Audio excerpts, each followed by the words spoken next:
10편을 보면 참 다윗은 위대한 왕이고 믿음의 사람이고 하나님과 언제나 함께했던 용감한 사람이었지만 그러나 언제나 그의 삶 가운데는 늘 고난이 있고 역경이 있고 대적이 있고 배신하는 사람이었더라는 것이죠.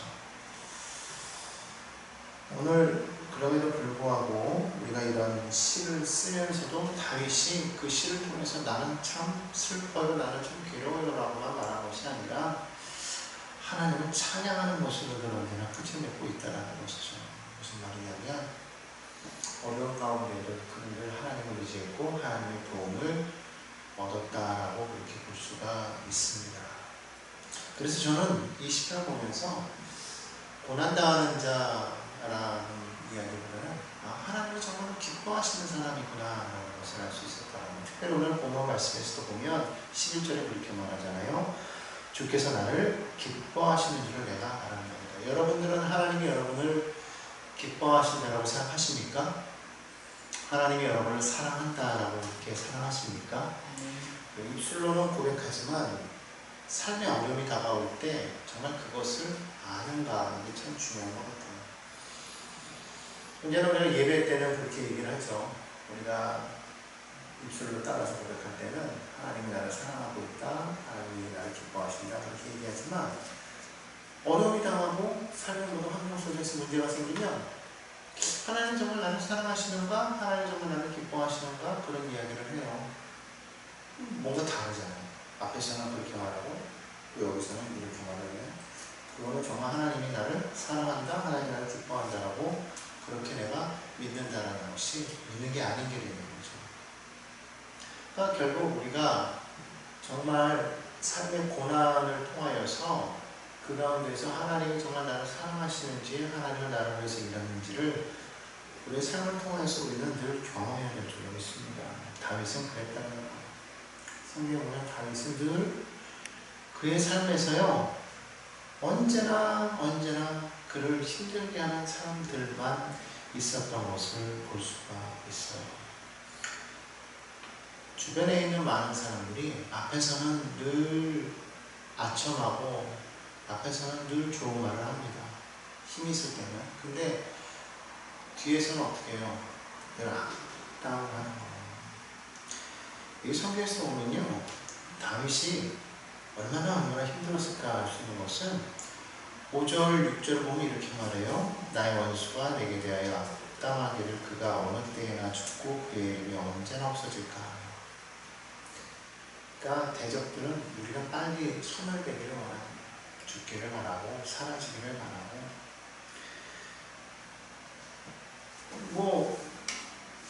7절에도 말하잖아요. 나를 미워하는 자들은요 다 하나 같아요. 똑같아요. 내게 대하여 수군거리고 나를 헤아리고 꾀하고. 그러니까 사람이 앞으로 병들면은요 빨리 나아야지 이게 아니라 야 병들었대 이제 다시 못 일어날 거야 뭐 이런다라는 거예요. 참 그게 얼마나 슬픈 이야기니까. 가장 아프고 힘들 때 옆에서 사람들이 누군가 있어서 나를 위로해주고 힘주면 그 사람이 힘이 날 텐데 옆에 있는 사람이 찾아와가지고 이런 식으로 말을 하고 9절에 보니까요 이런 얘기가 있습니다. 내가 신뢰하여 내 떡을 나눠 먹던 나의 가까운 친구도 나를 대적하였다. 그러니까 사람을 믿는다라는 것이 얼마나 힘들든지 우리가 알 수가 있어요. 그 믿음으로 오면 자꾸 사람을 믿어요. 자꾸 사람을 의지해요. 누군가가 내게 오면 그 사람이 원수라고 할지라도 내가 힘드니까 자꾸 붙잡고 내가 그 사람한테 정말 막혀. 그럼 그 사람은 자꾸 도움을 받으려고 하면 그럼 그 사람들이 나에게 와가지고 어떤 말을 하느냐? 선한 말을 하는 게 아니라 거짓말을 하는 거예요. 6절에도 말하자면 나를 보러 와서는 거짓을 말하고 거짓을 말하는 거죠. 그걸 알면서도 우리는 늘 그 사람들을 붙잡고 이야기하고 그래도 어쨌든 나를 찾아왔으니까 내 편이라고 생각하고 오해하는 거지.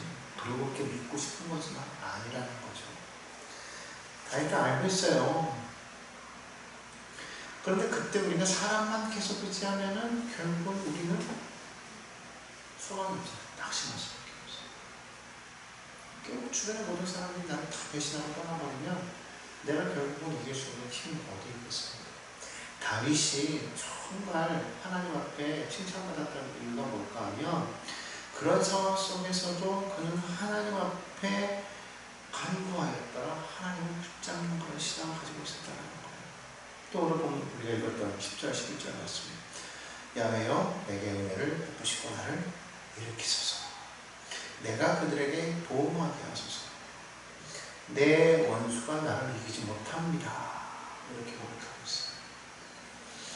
다윗처럼 우리가 어떠한 상황 속에서도 하나님을 의지하고 하나님이 나를 도우신다, 하나님이 나와 함께 하신다라는 것을 분명히 알고 구할 때 하나님이 나를 진짜 그런 모든 대적으로부터 구원하시고 다윗이 그렇게 행하시는 걸 알았기 때문에 오늘 고백하는 거야. 하나님 나를 정말 기뻐하시는구나. 기뻐하시는구나. 고난은 다가왔지만 사람들은 배신했지만 그러나 그들이 나를 이기지 못하겠구나 라는 것을 알게 되었다는 거예요. 그래서 주께서 나를 기뻐하시는구나. 결국 우리가 느끼는 건 뭐예요? 하나님이 우리를 기뻐하시는데 기뻐하시는 자가 있어요. 기뻐하시지 않는 자가 있고 기뻐하는 자가 있어요. 하나님은 그 기뻐하는 자에게는 무한히 모든 것을 베풀어 주시는 하나님이시지만 그렇지 않는 자에게는 아무것도 베풀지 아니하시는 하나님이신 것을 우리가 알아야 될 줄 믿습니다. 우리 대적들에게는 하나님이 단호하시죠. 그러나 하나님은 사랑하는 자에게는 하나님께서 정말 많은 것을 베풀어 주시는 것을 알 수가 있어요. 그러면 하나님께서는 누구를 기뻐하시는가? 성경을 보니까 하나님은 그 사랑하는 아들을 기뻐하시더라. 예수께서 세례요한에게 세례 받으시고 물에서 올라오실 때 하늘에서부터 소리가 들리죠. 이는 내 사랑하는 아들이요 나의 기뻐하는 자라 이렇게 말씀하셨어요. 예수님이 하나님의 아들인 거 우리가 다 알고 있지만 더하여서 하나님은 그가 하나님의 기뻐하시고 있는 자다 이렇게 말했어요. 그렇다면 예수님이 하나님의 기뻐하시고 있는 자인데 우리는 예수님을 통하여서 하나님의 자녀가 되었어요. 그러면 하나님은 예수님을 통하여 하나님의 자녀된 우리 또한 어떻게 하시겠더라? 기뻐하신다는 것이죠. 그렇기 때문에 예수 믿고 구원받은 우리는 다 하나님의 기뻐하심을 입은 자라는 것을 분명하게 믿어야 됩니다. 그렇기 때문에 환난이 다가와도 근심이 다가와도 어려움이 다가와도 그런 모든 것들이 우리를 그리스도의 사랑에서 끊을 수가 없다라고 그렇게 말씀하고 있죠. 로마서 8장에 보면 거기에 분명히 그렇게 말씀하고 있어요. 우리가 8장 한번 보도록 할까요? 로마서 8장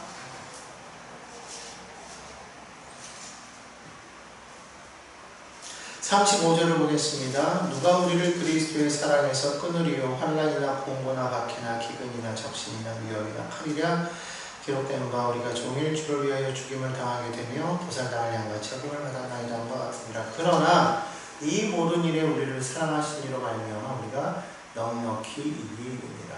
그렇죠? 넉넉히 이기리라. 앞서도 다윗이 그렇게 고백했잖아요. 내 원수가 나를 이기지 못하니 주께서 나를 기뻐하시는 줄을 내가 알았다. 그렇구나. 하나님은 하나님이 사랑하는 자녀들, 하나님께서 기뻐하는 자녀들로 하여금 넉넉히 이기게 하시는구나 라고 그렇게 말씀하고 있다라는 거예요. 그리스도의 사랑에서 끊을 것이 아무것도 없다. 그러므로 삶의 여러 가지 환경에 어려움이 다가와도 삶에 어떤 어려움이 다가와도 하나님이 우리를 사랑하시기 때문에 그 사랑에서 끊을 수 있는 것이 아무것도 없음을 우리가 믿어야 될 줄로 믿습니다. 바울은 계속해서 말하죠. 내가 확신하는 이 사망이나 생명이나 천사들이나 권세자들이나 현재일이나 장래일이나 능력이나 높음이나 기쁨이나 다른 어떤 피조물이라도 우리를 우리 주 그리스도 예수 안에 있는 하나님의 사랑에서 끊을 수 없으리라. 아멘. 하나님의 사랑에서 끊을 수 있는 것이 아무것도 없다는 거예요.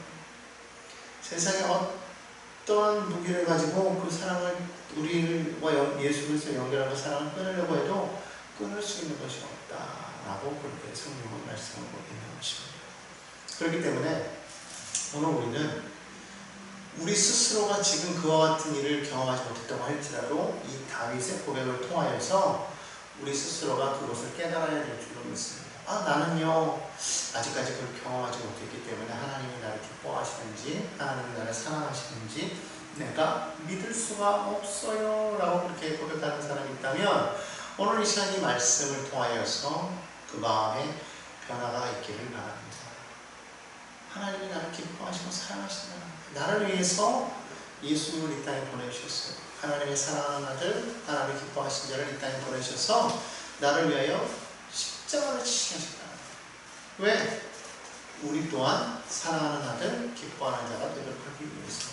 그렇기 때문에 그 예수 그리스도의 그 십자가를 통하여서 우리의 삶이 하나님이 기뻐하시는 자의 삶으로 이렇게 변화되었으므로 여러분 어떠한 원수가 다가와서 우리를 대적하고 우리를 미워하고 우리를 괴롭히고 심지어는 우리가 다 사라지기를 막 그렇게 원해도 그리고 내 주변에 있는 모든 친구가 나를 다 배신하고 떠나버려도 그래도 여러분 그 하나님의 사랑하는 우리가 온전히 구하고 있음을 믿으시기를 바랍니다. 그럴 때 하나님께서 우리의 삶을 변화시키시고 역전시키십니다. 우리 하나님은 역전의 하나님 아니시겠습니까? 예수님 제자들이요 다 뿔뿔이 흩어지지 않았습니까? 가론유다는 예수님을 팔았고요, 베드로는 예수님을 부인했고요, 나머지 제자들도 다 뿔뿔이 흩어졌어요. 모든 것이 다 실패한 것 같았지만 그러나 예수님을 하나님이 붙잡고 계셨어요. 하나님께서 십자가에서 그를 다시 부활의 영광으로 살리셨던 것을 우리는 보게 됩니다. 그렇기 때문에 여러분 세상 모두가 나를 버리고 떠나간다고 할지라도 하나님이 나를 붙잡고 계시면 여러분 그게 큰 은혜인 것을 기억하시고 하나님이 나를 붙잡고 계시면 여러분 나의 삶의 모든 것이 다 변화가 될 줄로 믿습니다. 대적이 떠나가면 그 떠나간 그 자리에 누가 오는 거예요? 하나님이 계시고 하나님께서 우리에게 선한 사람들을 더하여 보충 주실 줄로 믿습니다. 그러므로 주변에 누가 있다 없다에 대해서 여러분 너무 우리가 낙심할 필요가 없어요. 사람관계를 잘 못하는 사람이 있잖아요. 그것 때문에 너무 괴로울 필요 없어요. 그렇다고 일부러 세상과 단절되고 오직 하나님만 바라보겠다고 말하는 것도 잘못된 거예요. 우리는 오직 하나님을 바라보면서 하나님께서 이끄시는 대로 나아가다 보면 그 가운데 하나님이 행하시는 모든 일들을 우리에게 허락하여 주시는 거예요. 오늘 12절을 계속해서 보겠습니다. 주께서 나를 온전한 중에 붙드시고 영원히 주 앞에 세우시나이다. 다윗이 하나님 앞에서 설 수 있었던 것, 그것은 하나님께서 그를 온전히 붙잡고 계셨다라고 이렇게 고백하고 있기 때문에 오늘 여러분 그것을 우리가 분명히 알고 믿음으로 숨어야 될 줄로 믿습니다. 자, 그렇다면 우리는 하나님이 기뻐하는 사람이므로 우리는 어떻게 살아야 될까요? 하나님이 기뻐하는 그런 자가 되어야 되겠죠. 하나님이 기뻐하시는 그런 삶을 살기 위해서 우리는 노력해야 될 줄로 믿습니다. 도대체 하나님이 누구를 기뻐하시느냐? 신명기 30장 9절에 보니까 이렇게 말씀하고 있어요. 내가 내 하나님 야훼의 말씀을 청종하여 이 율법책에 기록된 그 명령과 규례를 지키고 내 마음을 다하여 뜻을 다하여 야훼 내 하나님께 돌아오면 내 하나님 야훼께서 내 스스로 하는 모든 일과 내 몸의 소생과 내가 주의 새끼와 내 토지 소산을 많게 하시고 내게 복을 주시되 곧 야훼께서 내 조상들을 기뻐하신 것과 같이 너를 다시 기뻐하사 내게 복을 주시리라. 할렐루야. 아멘. 믿으십니까? 하나님의 말씀을 청종하여 하나님의 말씀을 청종하여 그것을 지키면 그리고 마음과 뜻을 다하여 하나님께 돌아오면 하나님이 기뻐하시겠다. 지금 여러분들이 어디에 서 있습니까? 하나님의 말씀 대신에 세상의 이야기를 듣고 있습니까? 사람들의 말을 듣고 있습니까? 아니면 그 속에 교묘하게 숨어있는 사단의 음성에 귀를 기울이고 있습니까? 오늘 우리는요 말씀을 통하여서 내게 주시는 하나님의 음성을 들어야 될 줄 믿습니다. 그 음성을 듣고 보고 그러면서 그것을 계속해서 묵상하면서 그 말씀 속에서 내게 주시는 그 말씀을 듣고 그 말씀대로 순종하며 나아갈 때 하나님이 우리를 기뻐하시고 우리를 복 있는 사람이라 그렇게 말씀해 주시네요. 18편 보았잖아요. 복 있는 사람은 여호와의 율법을 즐거워하여 그 율법을 주야로 묵상한다. 죄인의 길에 서지 않는 오만한 자리에 앉지 않는 오직 야훼의 율법을 즐거워하는 자가 복 있는 사람이라고 이렇게 말씀합니다. 왜 복이 있느냐? 하나님이 그를 기뻐하시기 때문에 복이 있다라는 것이죠. 하나님이 나를 기뻐하세요. 이야, 이게 얼마나 큰 복입니까? 세상에 여러분 생각해 보십시오. 대통령이 나를 기뻐한다고 생각해요. 세상의 권력자가, 세상에 가장 부유한 자가 나를 기뻐한다고 생각해 보십시오. 그러면 여러분 얼마나 행복할 것 같아요. 세상에 정말 지혜롭고 뛰어나고 아름답고 뭐 그런 사람들이 나를 다 좋아해주고 기뻐해주면 여러분 마음이 얼마나 행복하겠어요. 그렇죠? 근데 그보다도 더 크신 하나님이 우리를 기뻐하십니다. 그리고 그 기뻐함으로 인해서 우리가 어떤 사람이 되느냐? 복 있는 사람이 되더라, 이렇게 말하고 있습니다. 왜 우리가 복 있는 사람이냐? 그 복의 근원 되시는 하나님이 우리 가운데 함께 하시기 때문에 우리가 복 있는 사람이 되는 거예요. 도대체 우리가 말하는 그 복이라는 게 뭘까요? 뭐가 복입니까? 사람들은 참 복을 좋아해요. 저마다 사람들은 복을 받기를 원합니다. 우리나라 사람들도 그렇고, 저 중국에 있다 보니까 중국 사람들도 복을 참 좋아해요. 복 싫어하는 분 있습니까? 먹는 복 말고 복을 받기를 많이 원한다고 해서. 근데 그 복이라는 게 과연 뭘까? 왜 복을 받기를 원합니까? 여러분은 왜 복 받기를 원하십니까? 보니까 이 복이라는 건 여러 가지가 있지만 대부분 복을 받기 원하는 그 근본적인 이유는 행복하기 위함이 아닐까라고 생각합니다. 행복하기. 각자가 바라보는 기준에 따라서 행복의 기준이 다를 수가 있어요. 그래서 그게 다르면 복을 다르게 해석할 수 있어요. 어떤 사람은 권력을 얻어야 행복한 사람이 있을 수 있죠. 어떤 사람은 명예를 얻어야, 어떤 사람은 물질이 부여해야, 어떤 사람은 좋은 사람을 만나서 결혼해야, 어떤 사람은 뭐 취직을 해야, 뭐 이런 여러 가지 많은 것이 나름대로 복의 이야기가 될 수 있는데, 그것은 그 사람이 그거를 원하는 이유가 뭐냐면 그것 때문에 만족하더라는 거예요. 그것 때문에 행복할 수 있다는 것이죠.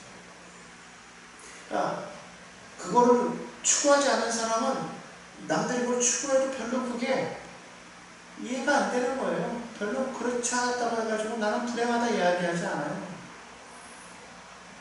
그러니까 여러분, 복이라는 게 저마다 다 다른 것인데 대체적으로 근본적인 원인은 뭐냐면 그것을 통해서 내가 행복하기를 원한다. 근데 세상에 많은 사람들을 보면은요, 이걸 얻으면 행복하겠지, 저걸 얻으면 행복하겠지 하고 그걸 위해서 많이 애쓰고 노력하지만 그러나 결국에 끝을 가서 보면 다 뭘 느껴요? 허무함을 느끼고 공허함을 느끼는 거예요. 솔로몬이 그랬어요. 솔로몬은 젊었을 때 많은 것을 누렸던 사람 아닙니까? 그런데 그가 전도서에 뭐라고 기록하고 있어요? 해 아래 새 것이 없다고 했어요. 그가 느끼는 세상은요, 다 헛되고 헛되니 다 헛되다 그렇게 말하고 있어요. 그러면서 그가 깨달은 건 뭐냐면 너의 젊을 때에 하나님을 경외하라 했어요. 하나님을 만나는 사람이 정말로 복 있는 사람이라는 걸 깨닫는 거예요. 오늘 우리는요, 이거를 읽지 않았잖아요. 그죠? 그렇기 때문에 하나님만 붙잡으시고, 그러면 하나님께서 변화시켜 주시고, 회복시켜 주시고, 복 있게 해주시고, 그 하나님 믿고 나아가십시다. 어떻게 해야 될지 몰라요. 그리고 막 사람들 막 안달하는 걸 어떻게 해야 되는지, 어떻게 할지 모르면 그냥 하나님 앞에 가만히 있으면 잠잠히 기다리라고 했어요. 잠잠히 기다려. 그럼 아버지께서 알아서 행하실 거예요. 자꾸 우리가 막 뭔가를 하겠다고 자꾸 막 움직이고 자꾸 뭔가를 막 하지만 그러면 그럴수록 우리는 안 되는 거예요. 뭐 어떻게 될 수가 없어요. 세상의 모든 일들을 온전히 주관하시는 분은 하나님이시죠. 그 하나님 앞에 우리는 잠잠히 기다리는 거예요. 하나님을 바라고. 그러면 때가 되면 하나님께서 가장 좋은 것으로 영향있게 해주실 줄로 믿습니다. 믿으십니까? 이게 마음이 믿어지지 않으니까 늘 마음이 불안하고 조급하고 현재 눈앞에 놓여있는 것 때문에 늘 낙심하고 절망하고 그러다 보니까 남과 비교하게 되고 뭐 그러는 거예요. 그러니까 자연스럽게 그게 어디까지 하는 거예요? 하나님이 나를 미워하시는구나 라고 생각합니다. 그게 아니죠. 여러분, 그랬다면 하나님이 예수님을 십자가에 내버려 두셨겠습니까? 하나님께서 그 하늘 영광 보좌를 버리시고 그 낙고처럼 말고에 예수님을 태어나게끔 하셨겠습니까? 그러면 예수님은 하나님 앞에 미움받았나요? 그건 아니죠. 오히려 성경은 뭐라고 말하고 있어요? 사랑하는 자. 이는 내 사랑하는 아들이요, 네가 기뻐하는 자, 사랑하는 자를 십자가에 던지신 분은 하나님이에요. 그럼 하나님께서 예수님을 미워하셨다는 얘기가 아니잖아요. 그죠? 그러니까 여러분 그걸 생각해야 돼요. 아, 왜 이럴까, 왜 저럴까 고민하지 말고, 그럼에도 불구하고 나는 하나님께 사랑받고 있구나라는 걸 믿으시기 바랍니다. 자꾸 그게 안 되니까 마귀는 뭘 알아요. 여러분 무슨 마귀가 우리에게 와가지고 진짜 아담에게 말하는 것처럼 그렇게 속삭이면서 말해야 그게 미혹하는 거라고 생각하십니까? 아니요. 마음에 싹 이렇게 스며들어오는 게 그게 벌써 마귀가 이렇게 미혹하고 있는 거예요. 그러면서 마음에 절망이 들어오고 미움이 들어오고 비교의식 들어오고 낙심이 들어오고 내가 뭐지 아무것도 아니고 이런저런 연민 같은 거 이런 게만 들어오면 이미 벌써 마귀가 미혹하고 내가 마음을 빼앗기고 있는 거예요. 그런 거 들어올 때마다 아니야 하나님 앞에 사랑받고 있구나 이걸 자꾸 마음을 바꿔가야 되는데 그걸 바꾸지 못하고 거기에 그냥 마음이 넣어가지고 그냥 절망해서 입을 뒤집어 쓰고 있고 사람들하고 단절하고 이렇게 되는 그런 삶을 살아가는데 아니에요. 예레미야에 보면 그러잖아요. 3장 6절에 보면 사람이 야훼의 구원을 바라고 잠잠히 기다리면 좋도다. 하나님께서 나를 온전케 하실 거야. 믿음을 가지고 우리는 오직 주님을 바라고. 중요한 건 뭐예요? 하나님이 지금 나와 함께하고 계신다면 우리 찬송에도 있잖아요. 주 예수와 동행하니 그 어디나 하늘나라라고 고백하는데 실제로 우리는 주 예수와 동행하면서도 주님이 내가 원하는 것을 이루어 주셔야 하는 나라가 되고 그러지 않으면 지옥 같은 거지. 근데 여러분 그럴 때 정말 믿음으로 잘 견디고 하나님을 바라보십시오. 하나님을 바라보십시오. 자꾸 주변에서 와서 너 그렇게 되면 네가 정말 믿음이 없어서 그런 거 아니면 말할 때도 있어요. 잘했으면 이렇게 되겠어. 이런 얘기를 할 때가 있잖아요. 절대로 여러분 그런 말에 넘어가지 않아요. 여러분이 정말 하나님을 붙잡고 하나님을 신뢰하고 있다면 환경에 그런 여러 가지 많은 어려움이 다가오고 문제가 생겨도 그래도 하나님 앞에 화기 장면을 기다리는 게 중요해요. 그러지 않으면 넘어가는 거예요. 그러지 않으면 무너지는 거예요. 믿음의 사람들이 고난을 당할 때 제일 옆에서 우리를 힘들게 하는 게 누구예요? 믿음이 있는 척하는 사람이에요. 믿음이 있는 척하는 사람. 그런 사람들이 꼭 와가지고 그러죠. 야, 너 믿음 있다고 하면서 이렇게 된 거 보니까 너 기도 안 했지, 말씀 안 읽었지, 얘기 안 읽었지, 불순종이지, 죄졌지, 이런 얘기 막 한단 말이죠.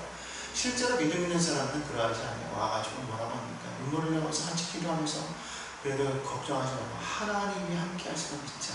하나님이 함께 하시다. 너를 도와주신다. 서로 고백하는 거예요. 그러면 서로 힘이 나서 나가는 거 아니겠습니까? 그래서 여러분 우리가 이것을 분명하게 알아야 돼요. 야, 정말 하나님 나를 사랑하시는구나. 하나님 나를 사랑하시는구나. 여러분 이것을 분명하게 기억해 주시면서 또 하나님 어떤 사람들을 기뻐하시느냐 봤더니 시편 147편 11절에 보니까 이렇게 고백해요. 야훼는 자기를 경외하는 자들과 그의 인자하심을 바라는 자들을 기뻐하시느니라. 한번 따라할까요? 경외하는 자, 인자하심을 바라는 자. 하나님 그런 사람들을 기뻐하시더라. 그 앞절에 보니까요 이렇게 말해요. 야훼는 말의 힘이 세다 하여 기뻐하지 아니하시며 사람의 다리가 억세다 하여 기뻐하지 아니하시니. 이게 무슨 말이에요? 이 말의 힘이 세다 하는 건 뭐예요? 이 군마잖아요. 당시 말은요 내게는 권세요, 권력이요, 무기단 말이에요. 사람의 다리가 억세다는 것은 내가 힘이 있다는 거 아니겠습니까? 그러니까 내가 지금 힘이 있고 능력이 있고 권세가 있고 이런 것을 하나님이 기뻐하시느냐? 아니라는 거예요. 우리가 그렇게 성공하고 우리가 그렇게 잘 되면 하나님은 기뻐하실 거라고 생각하세요. 그럼 내가 기뻐하고 내가 잘 되는 거지. 하나님이 우리가 그렇게 된다고 물론 기뻐하시겠지만 그래야만 기뻐하시는 건 아니라는 거예요. 정말 기뻐하는 건 뭐예요? 하나님을 경외하는 자를 기뻐하시더라고요. 하나님을 두려워하고 하나님을 경외하는 자. 내 힘의 모든 근원이 하나님께 붙어 있습니다. 그러면서 하나님의 인자하심을 바란다. 언제나 변함없이 우리를 사랑하시는 그 하나님을 바라보는 그 사람을 하나님은 기뻐하시다. 그렇지 않겠습니까? 여러분 자녀들이 이렇게 했는데 자녀들이 여러분 물론 그런 부모도 있겠습니다만 대부분의 부모는 그 애가 꼭 잘했다고 해서 너는 내 자녀야. 그리고 안 되면 넌 내 자녀 아니야. 그런 부모가 있어요. 물론 잘 되면 더 좋지. 그거 왜 그러냐면 부모는 자녀가 잘 되기를 원하니까. 자녀를 통해서 내가 못한 것을 한을 풀려고 하는 사람이면 그렇게 안 하겠지. 자녀가 도구가 되니까. 근데 자녀가 도구가 아닌 자녀를 자녀로서 보는 사람은요, 자녀가 잘 되는 거는 당연히 기쁜 거야. 그러길 원하니까. 근데 그 자녀가 그렇지 않다고 해가지고 너는 내 자녀 아니다 그런 사람 없어요. 그것 때문에 기뻐하는 거 아니라는 거죠. 자녀라고 잘 되니까 아버지가 이렇게 성공하고 잘 했더니만 이놈의 자식이 그렇게 어렸을 때는 그렇게 효도할 것 같아요. 자기가 뭔가 지위가 올라가고 보니까 부모를 무시하네? 공방을 떠네? 그럼 부모가 야 너는 그래도 돼 그러겠습니까? 기뻐하지 않는 거예요. 오히려 그런 자녀보다는 조금 모자라고 부족해도 정말 와서 기쁘게 하려고 하는 그 자녀를 더 기뻐하는 부모 아니겠어요? 하나님이 그런 거잖아요. 하나님이 정말 기뻐하는 건 뭐예요? 우리가 잘 돼도 좋지만 그걸 통해서 우리가 뭐예요? 하나님이 행하십니다. 하나님이 행하십니다. 하나님이 정말 하나님을 높이는 그런 사람을 하나님이 기뻐하시는 거예요. 하나님이 그런 사람에게 더 많은 것을 부어 주시는 거예요. 하나님을 의지하고 하나님을 바라보는 자를 하나님 기뻐하사 복 있게 하신다. 오늘 그렇기 때문에 특히 교회에서도 맨날 이 긍정적인 것을 자꾸 얘기하다 보니까 긍정적인 건 좋은데 가끔 문제가 되는 거 보면요, 너무 성공하려고 하고 너무 일을 하다 보니까 거기에 너무 취해가지고 낮은 자들을 보지 못할 때가 많이 있다는 거예요. 여러분 그럴 때일수록 주변에 힘없고 연약한 자들을 보실 수 있는 여러분들이 바랍니다. 하나님이 전능하신 하나님이지만 나고 천한 곳에 서 우리를 보시지 않았습니까? 긍휼한 마음, 우리를 이해하는 마음이 필요하다고 합니다. 그렇기 때문에 우리가 어느 정도의 위치에 올라가면 그걸 통하여서 나누고 베풀 수 있는 마음이 반드시 필요합니다. 내가 이렇게 된 것은 하나님의 은혜지 내가 잘나서 있는 거야 라고 말하면 안 되겠다 라는 것을 여러분 반드시 기억해 주시기 바랍니다. 자, 마지막으로 하나님은 누구를 기뻐하시느냐? 하나님이 내 편이십니다 하는 자를 기뻐하십니다. 하나님이 나를 도우시네, 하나님이 나와 함께 하시네, 이렇게 고백할 때 하나님이 기뻐하시는 줄로 믿습니다. 오늘 다윗이 그랬잖아요. 하나님이 나를 기뻐하신 줄을 어떻게 알았다고 그래요? 원수들이 내 앞에서 승리하지 못했다는 거예요. 나를 이기지 못했다는 거예요. 그것 때문에 하나님이 나를 사랑하신 줄을 내가 알았다라고 그렇게 고백하고 있지 않습니까? 원수가 나를 이기지 못합니다. 여러분, 우리 원수가요, 힘이 있어도 나를 이기지 못하게 되어 있다는 거예요. 왜? 하나님이 나와 함께 하시고 나를 기뻐하시기 때문에. 상대방이 대적이 크고 놀라워도 그들이 나를 이길 수 없는 거예요. 다윗은 이거를 삶으로 경험했잖아요. 자기가 아무것도 아닐 때 사울이 자기 장인이죠. 사울이 자기를 죽이려고 어떻게 이겨요? 못 이기지. 초록덩이였을 때, 어린 목동이었을 때 그 큰 골리앗은 어떻게 이겨요? 못 이기지. 하지만 하나님이 그와 함께 하셨더니 이긴 거예요. 성경에 보면 하나님이 다윗과 함께 하시니 그가 가는 곳마다 이기게 하셨더라라고 성경을 말하고 있어요. 그러니까 전쟁에서 싸움에서의 승리를 주신 분 누구냐? 하나님이시죠. 그러니까 그 하나님이 내 편, 하나님이 내 편 되시는데 얼마나 우리가 힘이 납니다. 여러분 그러므로 이 세상 살아가면서 하나님을 내 편으로 삼고 하나님이 나와 함께 하신다 그런 확실한 믿음을 가지고 당장에 나가는 우리 모두가 되기를 주 예수님의 이름으로 축원합니다. 축원합니다. 할렐루야. 다시 한번 고백할까요? 나는 하나님의 기뻐함을 입은 자녀입니다. 유익하시고 날보다 기쁨으로 살아가시기를 간절히 부탁드립니다.